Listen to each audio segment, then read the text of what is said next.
요나가 물고기 뱃속에 있었던 것, 이것은 예수님께서 직접 하신 말씀입니다. 예수님이 자기가 죽었다가 3일 만에 부활할 것을 미리 말씀하시면서 예수님이 친히 말씀하셨어요. 그러니까는 예수님의 말씀이 신화일 수가 없는 거죠. 그런데 이렇게 오래 걸렸어요. 정말 이게 신화처럼 보이니까 이걸 말하는 것을 제가 주저했었죠. 이게 신화니까. 근데 이제 말할 수 있는 것은 예수님이 말씀하신 그대로예요. 요나가 3일 밤 3일 낮을 요나가 예수님이 3일 밤 3일 낮을 지옥에 갔다 오신 것처럼 성경은 이것을 인정해요. 그 이야기입니다. 이렇게 지금 예수님이 부활하시기 전에 3일 밤낮을 지옥에 내려갔다 오신 것과 같은 그런 경험을 한 것은 이 세상에서 요나밖에 없습니다. 인류 역사에 이 예수님의 3일 동안 지옥에 다녀왔다는 것과 그것의 예표죠. 그런 일을 경험한 것은 인류 역사에 요나밖에 없습니다.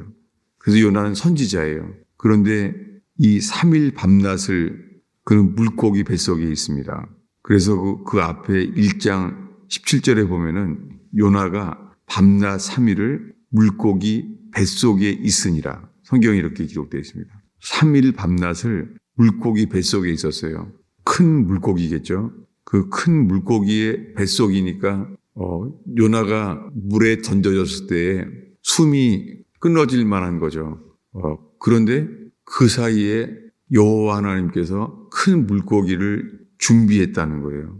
큰 물고기를 예비하셔서 요나를 삼키게 했습니다. 그래서 그는 호흡을 할 수 있게 되었죠. 그렇지만은 그 물고기 뱃속은 지옥같이 캄캄하잖아요. 그리고 시간도 없는 곳이잖아요. 3일 밤, 3일 낮이래요. 낮과 밤이 없었잖아요. 물고기 뱃속이니까. 그 요나는 인간으로서 이 물고기 뱃속에 있는 지옥을 경험합니다.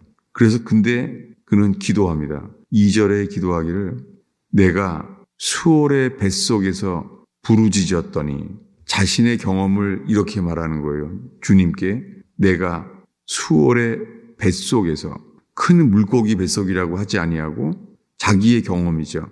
지옥의 뱃속에서 부르짖었더니 한글 성경은 수월이라고 히브리어를 그냥 썼지만은 이것은 지옥이에요.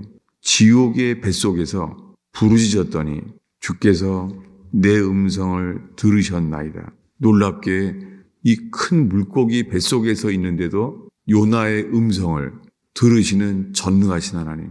이 전능하신 하나님께서 큰 물고기 뱃속에서 그 캄캄함 속에 기도하는데 자기는 주님이 기도를 들었다는 거예요. 여러분, 주님이 우리의 기도를 들으십니다. 요나의 기도를 들으신 주님이 저와 여러분의 기도도 주님이 그 음성을 들으신다고 말합니다. 근데 3절에 이렇게 기도하게 돼요. 주께서 나를 깊음 속 바다 가운데 던지셨으므로 주님이 던지셨다는 거예요. 성경에는 늘 모든 말씀 속에 이 절대 주권, 모든 일에요. 주님이 주관자세요. 요셉이 형제들의 시기에 의해서 팔려갈 때 그때 형제들은 요셉을 죽이려고 했죠. 죽이려고 해서 그 옷을 벗겨서 그 짐승의 피를 묻혔죠. 그런데 마침 그때 상인들이 지나가요. 상인들이 지나가서 요셉을 죽이고자 하는 이 살인의 충동, 그 살인의 충동이 있는데 그때 상인이 지나가게 하신 분도 주님이십니다. 상인이 지나가는 거예요. 그 상인을 보는 순간 그들은 돈 받고 팔기로 합니다. 그래서 은 20냥에 팔려갑니다. 인신매매를 당해요.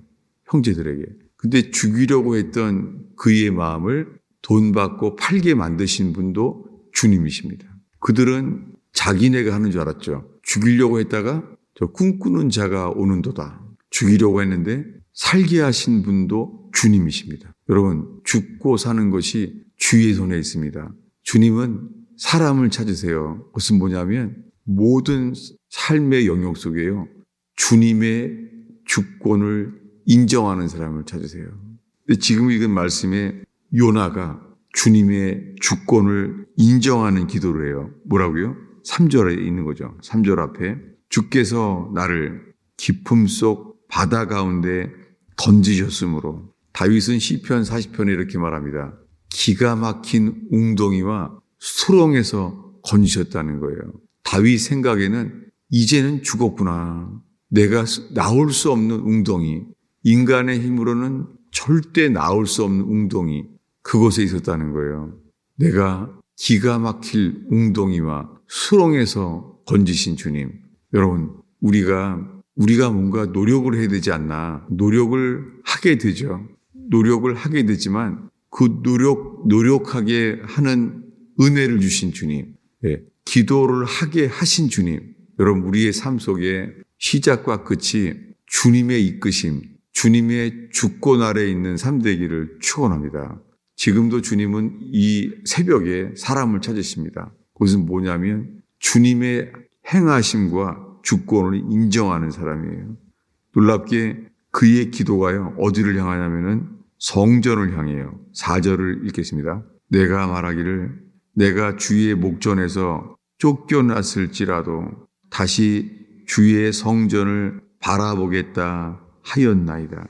어떻게 요나의 때에 주의 성전이 어디에 있었죠? 이 솔로몬이 지은 성전에 다시 주의 성전을 바라보겠다 하였나이다. 주님이 우리를 다시 살리시는 근원이 주의 성전이에요. 여러분, 우리의 신앙생활이 구약에는 주의 성전을 기준으로 주를 바라는 것처럼요. 우리가 있는 지금은요. 지금도 주의 성전을 바라보겠다 하였나이다. 지금 제가 이 신앙생활을 구약의 신앙으로 뒤돌아가게 하는 건 아니에요. 신약이건 구약이건 간에 주님은 이 땅에 주의 성전을 바라보게 하십니다. 왜냐하면은 요한계시록에 가면은요, 하나님의 언약궤가 보인다는 거예요. 아니, 하나님의 언약궤는 구약에 있는 거잖아요. 그런데 이 사도 요한은 하나님의 언약궤를 요한계시록에서 보게 돼요.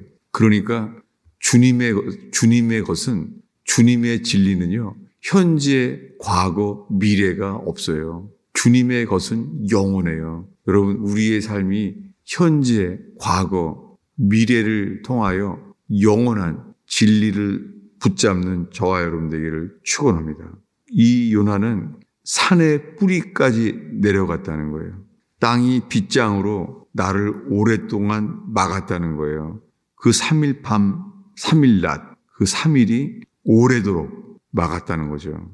그런데 이렇게 기도해요. 여호와여, 주께서 내 생명을 구덩이에서 건지셨나이다. 아니, 아직 건지지 않았잖아요. 지금 물고기 뱃속에 있잖아요. 다시요. 10절을 읽겠습니다. 여호와께서 그 물고기에게 말씀하시매 요나를 육지에 토하니라. 지금 물고기 뱃속에 있잖아요. 근데 물고기 뱃속에 있는데 이렇게 기도를 해요. 7절을 다시 한번 6절을 읽겠습니다. 6절을 읽겠습니다. 내가 산의 뿌리까지 내려가사오며 땅이 그 빗장으로 나를 오래도록 막아싸우나 나의 하나님 여호와여, 주께서 내 생명을 구덩이에서 건지셨나이다. 안 건졌잖아요, 아직. 지금 큰 물고기 뱃속에서 며칠인지를 모르는 kamkam한 그 깊음 속에 있잖아요. 근데 뭐라고 기도를 해요? 우리 6절을 다시 읽겠습니다. 내가 산의 뿌리까지 내려가싸우며 땅이 그 빗장으로 나를 오래도록 막아싸우나 나의 하나님 여호와여, 주께서 내 생명을 구덩이에서 건지셨나이다. 구덩이에서 우리를 건져달라고 기도해야 되는 거잖아요. 나를 이 구덩이에서 건져주소서, 나를 이 깊음 속에서 건져주소서, 이렇게 해야 맞잖아요. 그가 육신적으로 인식하는 것은 이거잖아요. 주님, 내가 지금 물속에 빠져서 그 물고기 뱃속에 가두어져 있습니다. 그는 자기 상황을 어떻게 파악했는지 전혀 모르잖아요. 근데 어떻게 이렇게 기도를 하죠? 여러분, 오늘 우리가 기도할 때 이렇게 이끌림을 받기를 축원합니다. 주께서 내 생명을 구덩이에서 건지셨나이다. 아직 건지지 않았잖아요. 근데 어떻게 요나는 그의 성전을 향하여 기도하면서 믿음이 생기는 거예요. 주께서 내 생명을 구덩이에서 건지셨나이다. 이 생명이란 단어는 혼이 아니에요. 그냥 생명이에요. 우리가 오늘 기도할 때 어떤 상황에서든지 이 기도가 저희 속에 교훈이 되고 길이 되기를 축원합니다. 기도하겠습니다.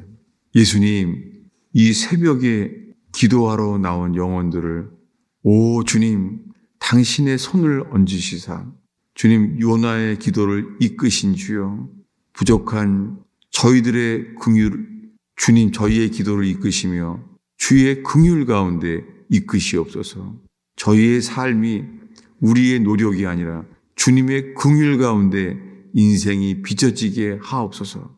오 주님, 이 새벽에 오늘 기도하는 가운데 기도하는 영혼들을 천국에 합당한 사람들로 만들어 주시옵소서. 예수님의 이름으로 기도하였습니다.